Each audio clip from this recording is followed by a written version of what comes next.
Aujourd'hui on répare encore du matériel, le Small HD Cine 7 et le Teradek Bolt 4K 750 RX de monsieur Raphaël Hamel ici présent ne fonctionnaient plus, rien ne se passait. Le réal est venu vers le second en disant ah, j'ai plus d'image, la batterie était pleine. Il a essayé de brancher sur les deux ports les mots 2 qui ne s'allumaient pas. Et il a même senti une petite odeur de cramé. Je démonte ce Small HD Cine 7, j'ai découvert ce qui s'est passé. On est encore dans un cas de figure où avec les vibrations, les vis se dévissent, se baladent, font des faux contacts. Cette vis là s'est barrée d'ici. Et en fait, elle s'est baladée à l'intérieur d'ici, donc elle aurait pu faire plus de dommages. Et elle est venue se caler pile là. Ça s'est fusionné avec la carte mère entre ici et ici et faisait un faux contact et empêchait au système de démarrer. Par chance, le matériel est tellement bien fait qu'il n'y a rien qui a cramé parce qu'il aurait pu avoir une résistance ou même un disjoncteur, enfin une sorte de petite sécurité sur la carte mère qui aurait pu sauter. Du coup, je te remonte ça, je te mets un peu de colle au niveau des pas de vis, comme ça va moins se dévisser avec les vibrations. Je te mettrai aussi un peu de colle au niveau de l'écran parce que ces écrans là, en fait, quand tu les démontes, ils ont des petites tabs qui se cassent. T'en as sur les côtés qui se cassent pas, mais t'en as en dessous et au-dessus. Quand tu démontes, elles se cassent. Là, je vais mettre un peu de colle tout autour et ça part en tournage. Ça s'allume. Nickel. L'écran marche nickel. Hein. Le Teradek, par contre, il crame. La théorie, ce qu'on pense, c'est que quand la vis a fait faux contact dans le Cine 7, il y a un truc qui a cramé dans le Teradek. C'est assez facile à voir ce qui a cramé.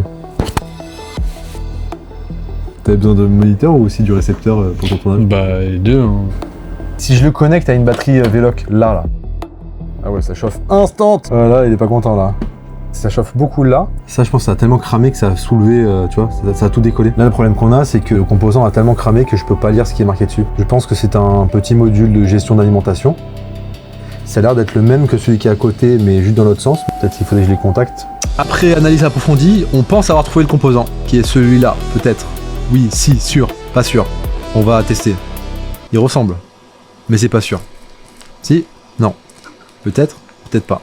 Mais en parallèle, j'ai contacté Teradek, qui ne m'ont évidemment pas répondu depuis un mois. Je leur ai demandé s'ils pouvaient me vendre ça en pièces détachées. J'ai pas de réponse. Donc vaut mieux essayer de faire ça nous-mêmes, comme d'habitude, n'est-ce pas? Donc là, je vais commencer par enlever les câbles qui sont soudés en dessous, pour pouvoir avoir un accès plus agréable à la carte. En fait, ils ont mis de la colle derrière les câbles pour pas qu'ils se barrent. Et la colle, je la fais fondre avec le fer à souder, c'est pas mal. Cette vidéo, elle va finir sur YouTube, elle va faire 1000 ans. En fait, ce que je fais, c'est que je prends un max de photos. Comme ça, si jamais je sais plus exactement quoi va où, bah, les photos vont me permettre de savoir précisément. Donc là, on se retrouve dans une zone où il y a quand même des composants beaucoup plus proches et sensibles. Donc là, je mets un peu de flux pour favoriser la soudure. Je tremble comme un fils de... Je vais faire lui parce que les câbles sont beaucoup plus tendus. Mais il y a une résistance juste à côté. On va essayer de pas l'enlever. L'idée d'enlever les câbles n'était pas la meilleure. Mais maintenant, c'est fait. Donc on va voir ce qui se passe après, ça va être rigolo.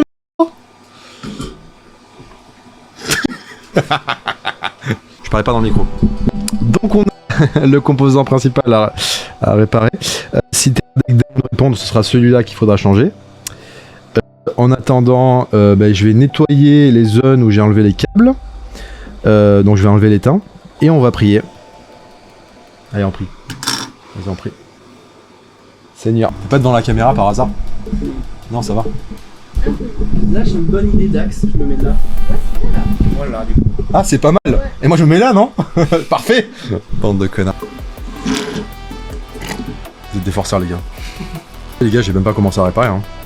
Là, je suis vraiment en train de cleaner des câbles dégueulasses. Hein. En même temps, quelle idée de mettre autant de colle. Je rigole, c'est une excellente idée. Est-ce qu'il y a une autre technique, une meilleure technique que celle-là? Je sais pas, est-ce que genre avec ça, je peux faire quelque chose de mieux? Aucune idée. Je sais pas. Ça résiste même à ça? Ouais, ça résiste pas du tout, frère. Oh, ça pue du cul, ce truc. Oh! Oh, ça marche bien, ouais. C'est devenu très moche.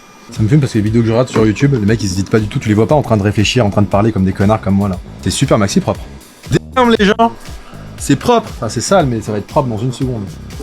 Hop! Une! Ah bah non. Oh ça m'a l'air pas mal hein. Je crois qu'il y en a un qui est troué, l'autre non. Ah les deux sont... C'est marrant parce que vous faites plein de plans. C'est-à-dire ça va être vraiment... On enlève des câbles. C'est pas du tout la réparation, c'est juste avant la réparation. Non, on peut faire une autre partie, les câbles. Non, c'est vraiment pas intéressant. Dans toutes les vidéos de réparation que je vois, il n'y a jamais le mec qui genre juste enlève les câbles. Ça donne qu'il y en a un, on voit clairement que il y a un trou en dessous. Tu vois, et lui non. C'est-à-dire que le câble quand je le mettrai dedans, ça passera pas. Tu comprends pas? Ouais. Ça passe pas même avec ta petite pince? Bah si, ça doit passer, mais j'ai pas envie de défoncer le circuit. Le but c'est de faire une réparation. Ouais. Allez! Yes! C'est bon! Premier câble d'enlever. à 100%. En fait, là l'intérêt, si vous voulez, je suis obligé d'enlever de nettoyer intégralement ces zones-là, parce que le fil, je dois le passer dans le trou pour ensuite le souder. Donc si le trou n'est pas disponible, je peux pas mettre le fil et du coup la soudure tiendra pas. En fait, j'essaie vraiment que le trou soit complet, tu vois, et là il est pas complet. Ou alors sinon je rajoute de l'étain et par capillarité tout revient. Peut-être, hein. En vrai, teste comme ça. Ouais, je vais tester. Donc je vais rajouter de l'étain, ça peut être pas mal celui-là.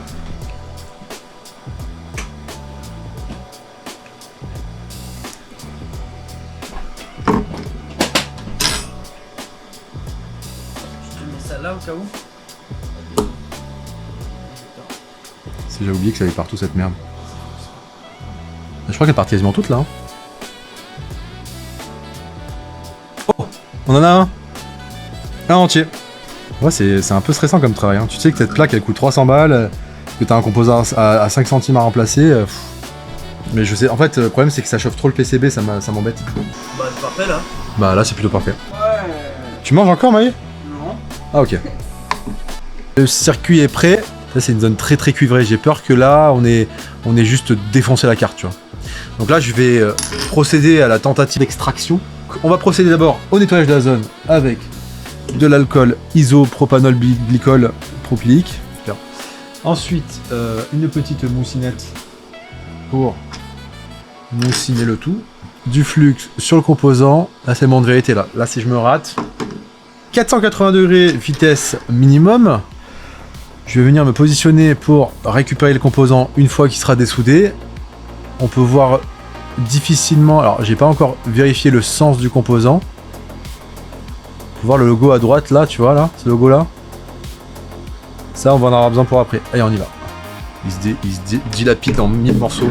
Bah, c'est pas rigolo, c'est un démontage qui n'est pas rigolo parce que vu qu'il a cramé, il a eu la volonté de se fusionner avec la carte mère, ce qui n'est pas très sympa comme situation. Donc là je procède au débitage du composant. Voilà, le composant est en train de se débiter parce qu'il a fondu sa mère, donc c'est un peu compliqué.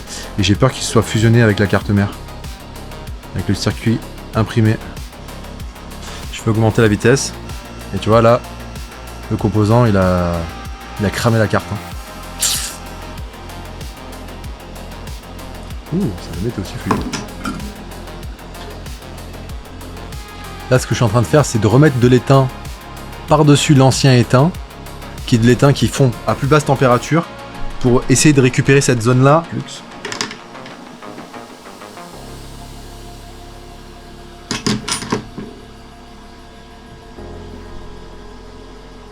Et c'est plus joli, au fur et à mesure que j'avance, c'est plus joli.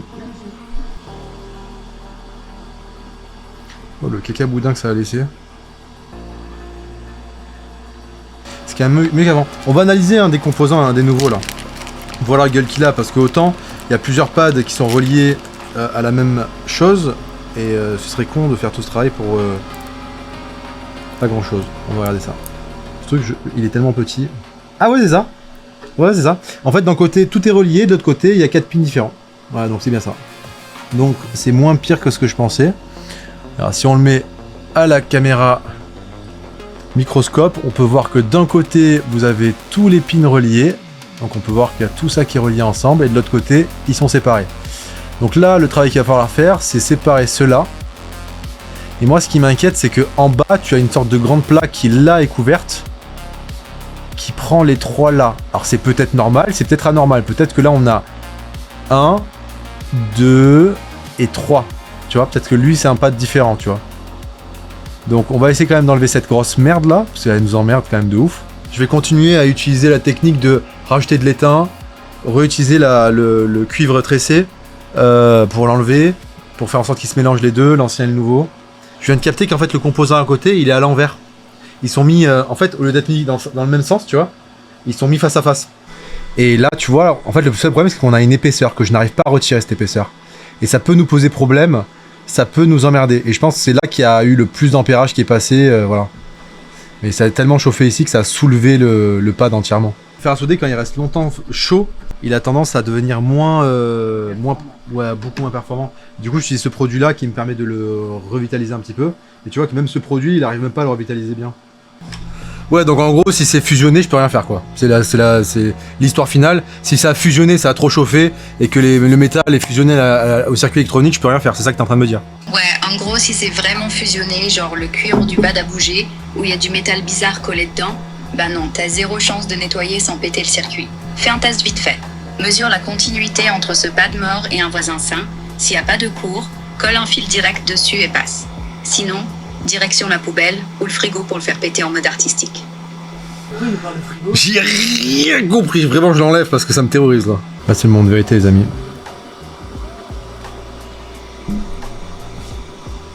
Tu vois là, on a le pad, là.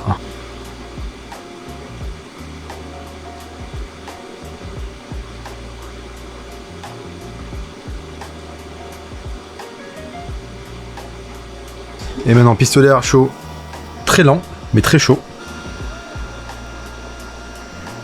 Ça l'a fait la capillarité comme tu dis. En fait, j'ai eu l'impression que j'ai eu, c'est que pendant que je chauffais intensément, parce que l'étain ne réagissait pas, la petite épaisseur que j'ai pas réussi à enlever tout à l'heure, elle a bougé en dessous du truc. Donc on va prendre des mesures multimètres, on va voir ce qui se passe. Tu me dis un peu plus ou pas? Voilà, là ça passe. Là ça passe pas. Ce qui est logique. Là du coup entre là et là ça devrait passer. Ce qui est bizarre c'est que ça passe entre là et là. Donc je vais comparer avec eux. Sachant que là on est dans un cas de figure où celui de droite c'est les mêmes configs que ceux que j'ai remplacés. Donc je vais prendre des mesures. Et si on n'a pas les mêmes mesures c'est qu'il y a un problème. C'est le monde vérité. Ah là on a un problème là. Ça fait un lien par en dessous ouais. Ouais ça chauffe direct. Ça chauffe instant. C'est clairement un échec. Le module il surchauffe, c'est-à-dire qu'il y a un faux contact comme j'avais décelé. Il y a un faux contact et la seule façon de réparer ce faux contact ce serait de creuser la carte. Allô Van? Coucou Ethan, t'es en tournage? Salut, ça va bien? Là je suis en pleine opération au cœur ouvert de ton Teradek, Ah waouh, ok. mais je crois que l'opération est impossible. Arrête. Parce que quand je fais un test de continuité pour voir s'il y a un court-circuit ou pas, et ben il y a une continuité où il devrait pas en avoir. Depuis 10 h on y est gros. Depuis 10 h du matin on y est. Non, c'est vrai? Ouais je te jure. Ah non, c'est de la folie. Donc là, bah, en fait, ce que je vais faire, parce qu'il n'y a pas 40 solutions, c'est que je vais tester comme ça. La question est la suivante. Est-ce que tu m'autorises à réalimenter la carte avec un voltage normal et un ampérage normal pour qu'on voit la réaction du composant, pour qu'on le voit cramer? Tu me dis que ça va juste cramer le composant que t'as installé, oui, tu peux remettre, Ah oui, tu peux remettre le courant. Moi je vais bien tester, ça va être filmé, autant ça prend de feu, ça va être rigolo. Pourtant ce que je peux faire c'est justement mettre une alimentation de laboratoire pour limiter le courant qui rentre pour pas que ça crame trop. Comme ça je mets la caméra thermique, si je vois que ça chauffe, j'arrête et on annule tu vois. Après moi j'ai pas vérifié la carte qui est en dessous, autant la carte en dessous elle a cramé aussi. Et là avec les modules sans fil, ça me fait peur. Moi aussi. Il se cache derrière la caméra. Est-ce que je fais une réaction genre oh putain ça a cramé. Ok venez j'entraîne d'abord la réaction. Je m'entraîne à la réaction, il y a... Une fois que c'est validé, ouais, je vous fais des propals, vous me dites. Flûte. Oh putain, je fais ça. Ouais, je fais. C'est comme ça. Ouais. Le visage, attends, il faut que je souris pas. Il s'est chauffé les joues. Putain, je souris, frère. Je me concentre et tu me niques les délires. J'ose pas appuyer sur le bouton. Allez, va. 6 ampères ou plus? 8. Allez, 8. Le truc qui va exploser beaucoup. Vraiment, ça me fait un peu peur. On y va? Là, on allume comme si c'était une Veloc. Vous êtes prêts? 3, 2, 1. Oh putain! Bon. Eh ben, je sais pas quoi penser de cette situation. Si tu veux un circuit électronique, c'est des couches superposées. Donc quand t'as un court-circuit en surface sur un composant, tu le remplaces, c'est réglé. Mais quand c'est comme ça, il y a eu beaucoup d'ampérage qui est passé et ça fait un court-circuit assez important. Eh ben, ça cramait à l'intérieur de la carte. Donc si on pouvait voir... Si je pouvais vous couper la carte en deux et l'agrandir en très grand, on verrait qu'il y a plein de couches à l'intérieur. Et c'est ces couches qui ont fusionné à l'intérieur. Donc moi je peux rien faire. Cette carte malheureusement est irréparable. Elle n'est pas irréparable, elle est financièrement pas rentable à être réparée. C'est-à-dire qu'il faudrait la creuser, il faudrait... Enfin bref, c'est un travail très costaud. Là on a déjà passé 8 heures dessus parce que j'ai pris le temps de faire les choses bien. Donc on va pas y passer encore 8 heures de plus, on va plutôt la remplacer. Qu'elle coûte 200 ou 300 balles, ça sera plus rentable que de passer 8 heures dessus. Moi je vais contacter Teradek, je vais leur demander si gentiment ils peuvent me renvoyer cette carte. Et ça nous fera une réparation à moindre coût. Et si jamais il faut renvoyer le module complet, bah ce serait relou parce que bon ça vaut pas le coup de renvoyer tout ça juste pour la carte d'alimentation qui fait aussi HDMI. En tout cas c'est pas la carte de tout ce qui est HF. Parce que le module HF il est ici. On peut voir qu'il y a toutes les antennes connectées à ce module là. Donc ça je pense que c'est un module qui coûte cher. Et ce module là c'est un module d'alimentation. Donc ça devrait ne pas être très cher. Bon Teradek, envoyez-nous le composant s'il vous plaît. Répondez-moi. Bande de petits... Bon en même temps il y a la guerre là-bas. Pas un truc avec le Venezuela, bon, je vois. Bon, en tout cas, en ce 9 janvier 2026, on n'est pas encore en guerre mondiale, mais ça devrait venir. Donc pour tous vous autres qui êtes dans le futur et dans une guerre mondiale, bah tant pis pour vous, nous on s'éclate. On s'éclate ou pas? Qu'est-ce que tu nous racontes? On parle d'une outro où tu dois nous dire que c'est la carte qui a cramé. Tu nous parles du Venezuela, de la guerre du futur. Mais Valentin, il y a rien qui On est passé d'un on a truc à demandé 2 secondes. si il y a pour à le 2 moment, minutes. au bout de 3 minutes. Peut-être une nouvelle vidéo quand je recevrai la carte. En tout cas, bonne année à vous. Mais non, mais quand il va sortir cette vidéo, il va monter cette vidéo dans 1000 ans, Tristan, c'est sûr. Oui. Je laisse Pâques, non, parce que ça sera pas à Pâques. Non, Ou je pense que ça sera bien avant Pâques. c'est à Pâques qu'il faut qu'on fasse une vidéo à Pâques. Merci d'avoir regardé la vidéo.